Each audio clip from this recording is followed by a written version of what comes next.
In this article, Raquel Noboa outlines the massive shift underway in education, as organizations rush to understand green skills and embed them into programs and qualifications alike, and how green skills need to go beyond emissions and renewable industries. The UK government has pledged £4.5 billion over the next 5 years until 2030, in an effort to attract investments in strategic manufacturing sectors. This includes £2 billion for zero-emission automotive projects, £975 million for aerospace, and £520 million for life sciences, with an additional £960 million allocated for the Green Industries Growth Accelerator focusing on offshore wind, electricity networks, nuclear, CCUS, and hydrogen. But are renewable industry investments the most critical part to the climate change crisis? When we think of green jobs, often people's minds will leap immediately to solar panels, for example, or electric cars, windmills, etc. However, are we forgetting about the thousands of roles that don't fall under areas such as the renewables industry sector? Should they continue with business as usual, with no thought process or framework created to include sustainability within their own operations? Let me give you an example. A commercial kitchen oven can use 38 kilowatt-hours of electricity to operate. The decision of when that oven is turned on or off is made by a chef who may or may not be aware of the correlation between using that piece of equipment, the cost to the organization and the cost to the environment.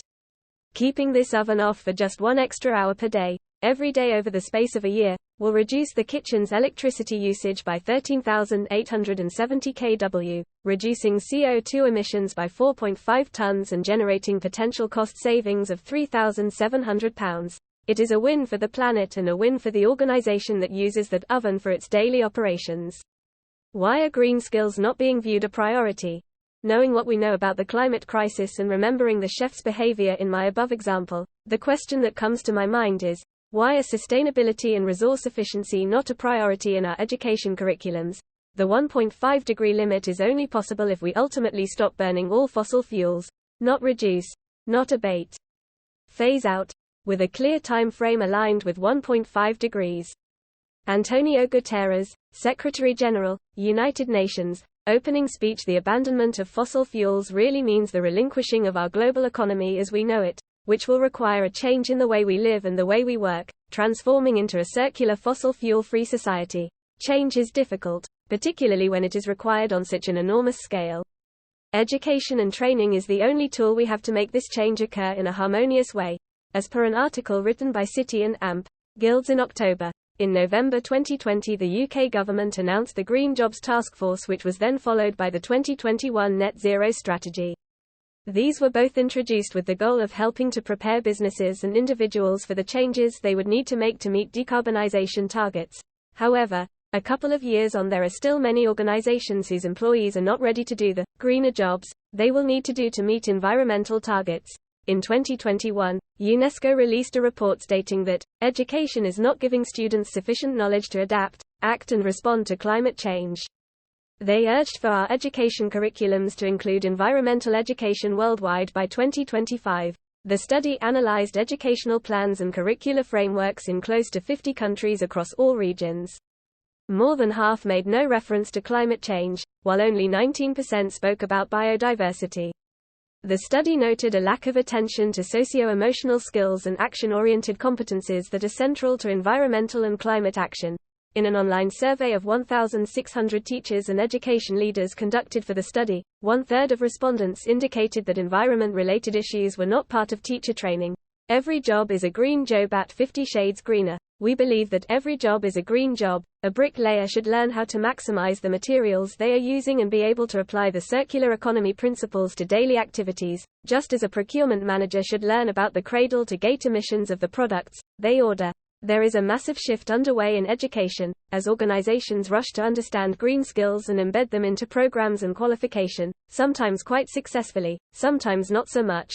We need to be clear as we move forward, though, that sustainability goes beyond GHG emission, beyond net zero commitments and renewable energies.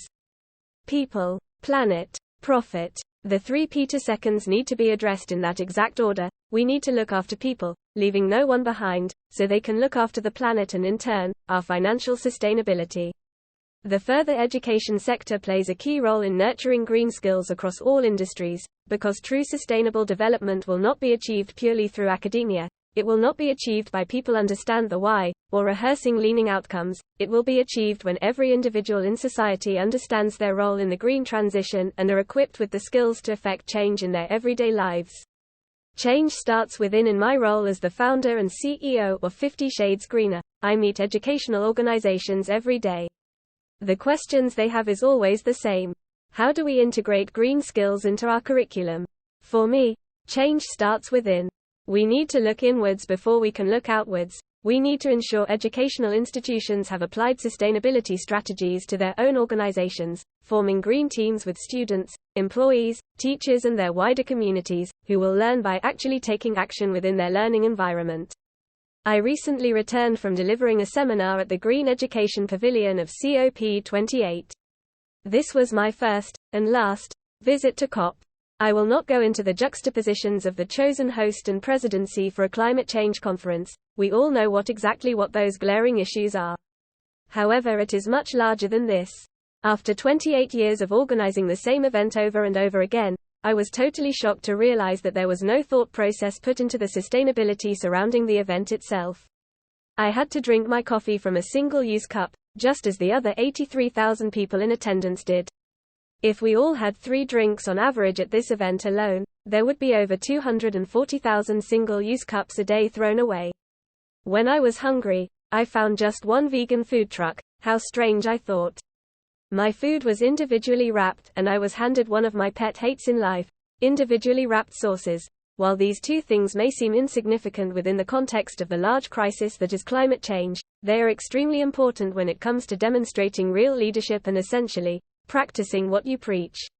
Large-scale events can be green, and even zero waste. All that is required is critical thinking and, of course, to care enough about the cause we are fighting for. When will the UN start within and Green COP? What will you yourself do? Will you start within, and change your daily decisions, ensuring that you are only affecting people and planet in a positive way? By Raquel Noboa, founder and CEO of 50 Shades Greener. Watch Raquel Noboa's story here. Everyone's green journey has to start somewhere, and it was no different for 50 Shades Greener founder and CEO.